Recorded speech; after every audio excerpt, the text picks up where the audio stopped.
Assalamualaikum, bertemu lagi di Azura Fashion. Ya, alhamdulillah ya, selamat datang pada semua yang udah nonton. Terima kasih udah join sampai saat ini. Mau berbagi pengalaman aja, sharing pengalaman.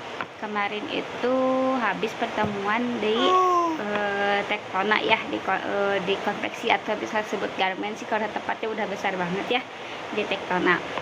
Itu dalam rangka acara fokus. Apa itu fokus? Fokus adalah forum usaha konveksi dan usaha sejenis. Jadi itu adalah perkumpulan para pengusaha konveksi dan usaha sejenis seperti konveksi. Nah, kemarin itu penggagas fokus itu adalah Pak Deden, Pak Haji ya, Pak Haji Deden itu adalah pemilik dari Tektona gitu. Lokasinya di Pamengpeuk belakang Pengtai. Nah, kemarin itu kegiatan hari Kamis tanggal 9 Januari dimulai pukul 9, selesai pukul setengah 2. Alhamdulillah banyak sekali pengalaman ya, sharing-sharing pengalaman mengenai konveksi Pak Deden, bagaimana beliau untuk memulai konveksi tersebut, bagaimana beliau cara marketingnya gitu. Sebetulnya kemarin itu pembahasannya tagline-nya itu adalah bagaimana cara memulai bisnis B2B gitu. Apa itu bisnis B2B gitu? Bisnis itu kan ada B2C, ada B2B gitu.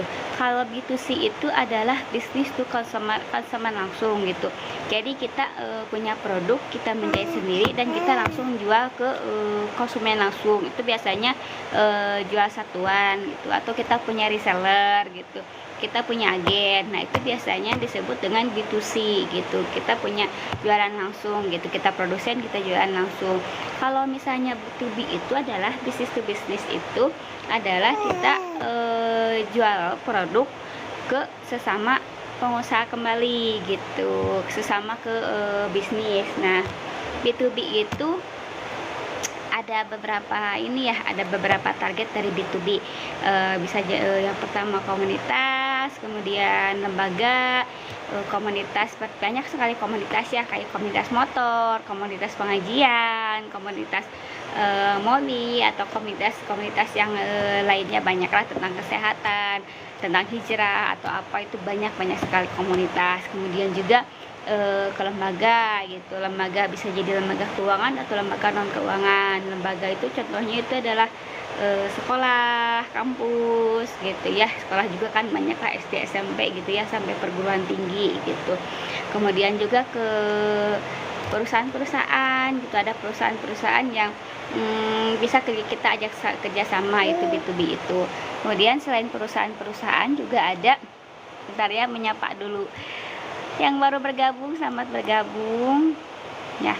Selain itu, selain sekolah juga ada dinas ya, kayak pemerintahan kita ya, kedinasan gitu. Itu bisa disebut juga dengan bisnis B2B gitu. Nah, sebelum melangkah jauh ke B2B gitu, sebenarnya itu judul ikutan ngomong ya. Judul live sekarang itu adalah 4 pilar perusahaan gitu. Sebelum melangkah ke B2B ya, sebetulnya kemarin juga ada hal yang menarik yang ingin saya bahas duluan gitu. Setelah ini mungkin nanti saya akan bahas mengenai B2B, B2C itu apa gitu. Kemudian mengenai persyaratannya apa aja, langkah-langkahnya seperti apa, nanti kita bahas ya di pertemuan selanjutnya gitu. Cuman saya lebih ingin membahas itu sekarang adalah 4 pilar perusahaan gitu. Kalau B2B, B2C itu kan sebenarnya bagian dari marketing ya. Nah, tapi kita juga harus membahas tentang dasar-dasar apa sih 4 pilar perusahaan itu gitu. Sebentar ya, biasa bocil mulai ngoprek, cari dulu oprek kanannya. Ini aja. Nah, 4 pilar perusahaan, sebenarnya banyak orang yang sudah tahu ya 4 pilar perusahaan itu apa aja sih 4 pilar perusahaan. Ntar saya cek dulu ini ya, buka dulu Paririmbun. Nah, Empat pilar utama perusahaan adalah, yang pertama adalah pilar sumber daya manusia. Nah, yang pertama adalah pilar sumber daya manusia. Bisa disebut sebuah perusahaan bila di dalamnya terletak SDM gitu. Bagaimana bisa disebut sebuah perusahaan bila tidak ada SDM di dalamnya gitu? Minimal dalam satu perusahaan itu ada satu atau dua SDM, minimal ada direkturnya atau ownernya gitu ya, pasti ada gitu. Nah, itu. Jadi hal-hal yang perlu diperhatikan yang pertama adalah SDM gitu. Yang pertama, bagaimana struktur organisasi dalam perusahaan tersebut, kemudian bagaimana pembagian tugasnya itu, dan struktur organisasi, job desk-nya, kemudian fungsi-fungsi yang ada di dalamnya, apakah sudah berfungsi dengan betul atau tidak gitu. Seperti di konveksi, kalau di konveksi itu SDM itu terdiri dari berbagai macam ya. Yang pertama, kalau untuk itu pasti manajemen ya, manajemen. Selain yang kedua itu kalau urusan tentang produksi, ada kepala produksi, kepala produksi membawahi operator jahit dan lainnya. Kemudian juga ada finishing, operator packing, operator sewing, operator steam, masih banyak bagian-bagian yang lainnya. Belum lagi ada admin gitu kan.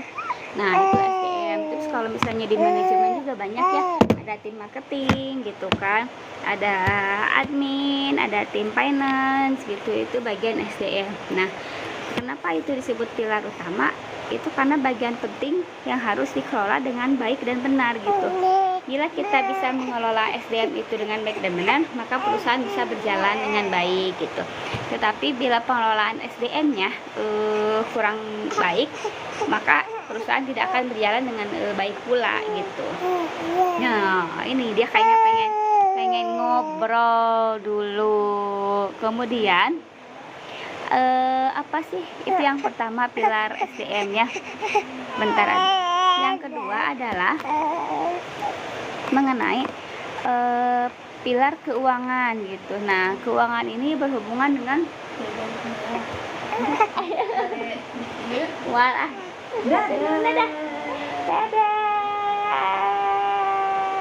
Saya Ciyos. Yang kedua adalah keuangan. Nah, keuangan itu pilar yang sangat penting juga ya, karena dalam sebuah perusahaan penting adanya dana gitu, dan banyak sekali yang dibutuhkan dalam sebuah perusahaan. Dana itu bisa dana untuk bahan baku, dana untuk permodalan untuk bahan bahan pembantu, untuk gajian, untuk operasional harian gitu. Karena suatu perusahaan, banyak mungkin satu perusahaan yang terlihat baik-baik saja, terlihat banjir orderan, tapi nyatanya cash flow-nya minus. Nah, itu juga patut diperhatikan gitu. Itu adalah pilar yang kedua, itu pengelolaan keuangan gitu.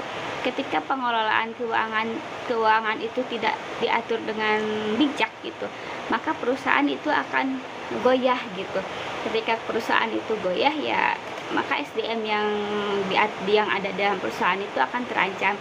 Kan kasihannya, mending kalau misalnya perusahaannya baru 1-2 orang, tapi kalau misalnya perusahaannya udah puluhan, ratusan, kan itu lebih kasihan lagi, karena banyak kepala rumah tangga yang bergantung hidup di situ secara syariatnya gitu. Walaupun hakikatnya itu dari Allah, tapi syariatnya kan banyak yang menggantungkan rezekinya di usaha tersebut gitu.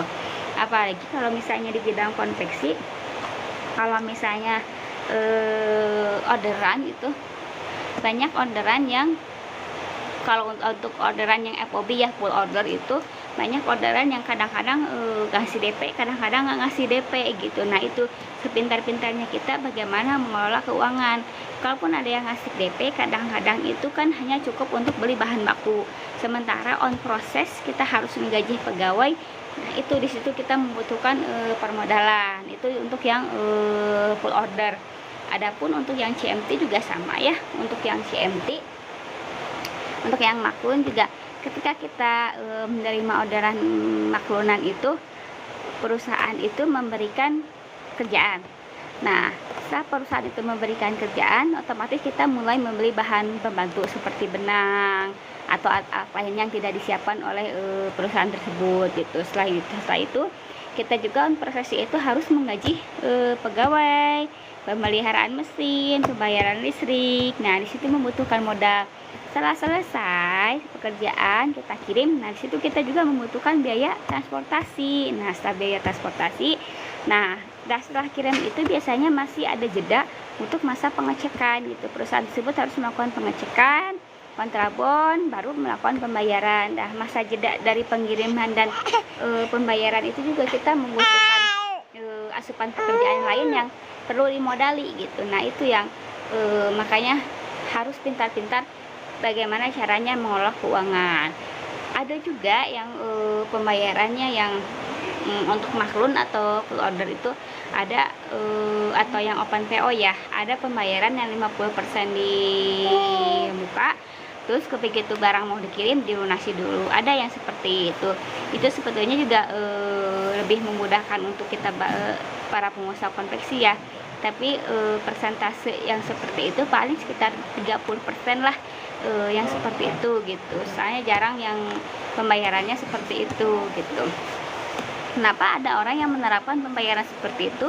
Bukannya tidak percaya kepada konsumen, tetapi kadang-kadang ada konsumen yang dikirim barang lalu kabur. Nah, itu yang untuk menghindari hal-hal tersebut gitu. Makanya itu pentingnya pengelolaan keuangan. Terus selanjutnya ya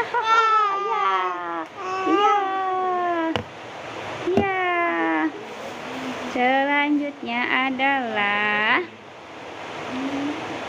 pilar pemasaran.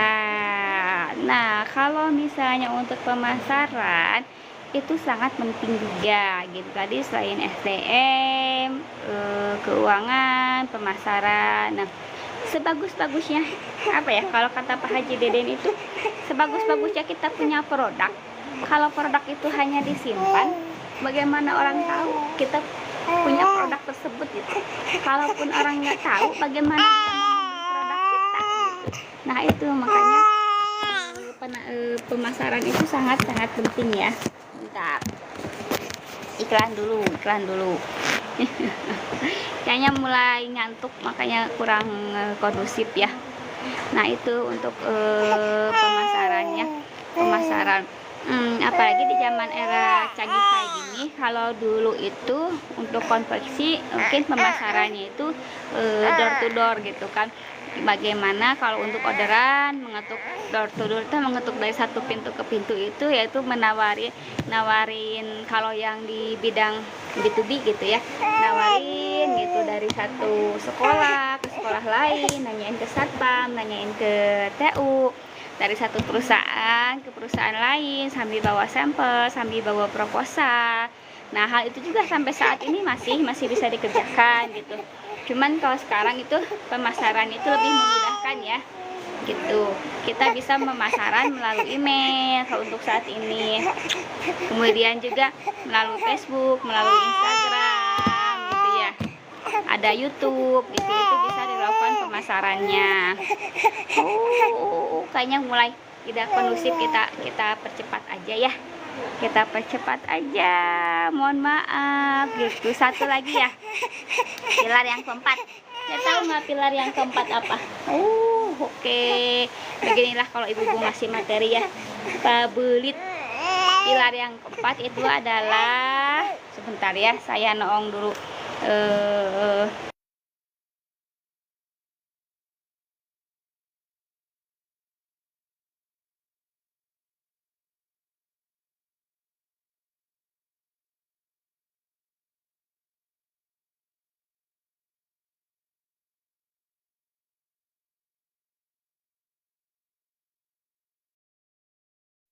Nah, lanjut lagi ya.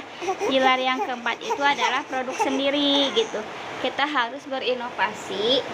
Kalau misalnya kayak sekarang saat ini, saya hanya menerima maklunan gitu. Tapi saya harus berinovasi, membuat jasa pelayanan jasa yang lain gitu. Kan kalaupun misalnya produknya seragam, harus inovasi membuat atributnya atau apa gitu. Oke, sekian.